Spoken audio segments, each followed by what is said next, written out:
মাথা গরম হয়ে যাবেন না, আজকে বিয়ে বিয়ে দেবেন, নলে আর ক্ষয় করে দেবো। আসসালামু আলাইকুম আব্বা। ওয়ালাইকুম আসসালাম। আপনার সাথে আমার জরুরি একটা মিটিং আছে। কি হয়েছে বলো? আমার বিশাল একটা শীত লাগতেছে। তাহলে চলো জ্যাকেট কিনে দি। জ্যাকেটে আমার হবেন না, আমার কম্বলে ফ্যাক্টরিতে সবাই দিলেও কাজ হবেন না রে এবার। তাহলে এখন কি করতে হবে বলো? আবার একটা কথা কব। হ্যাঁ বলো। তুমি কয় বছর বয়সে বিয়ে করলে?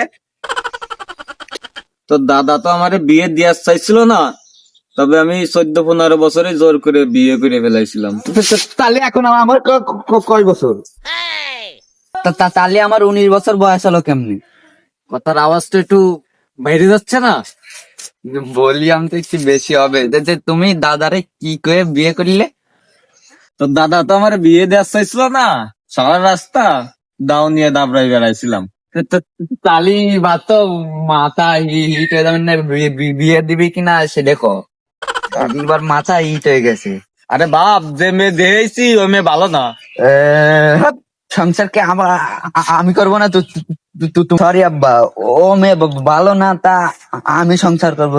তোমার কি? আরে ওই মেয়ে ভালো না, তোর মাথায় সে ইট মারবে না। আমি আর আমার বউ ইট মারামারি খেলবো, তা তো তোমার কি? আমারে বিয়ে দিবা কিনা এমনি সেটা কও, নাহলে কিন্তু মাথা মাথা হিট হয়ে যাবেন। আরে বাপ, ওই মেয়ের সাথে তোর আমি বিয়ে দিতে পারবো না নে। আমার মাথা ইট হয়ে গেছে, তো তুমি আমার বিয়ে দিবা কিনা সেটা কও, নাহলে আমি তোমার মাথা ইট মেরে দিবানি, কিন্তু মাথা মাথা পুরো হিট হয়ে গেছে।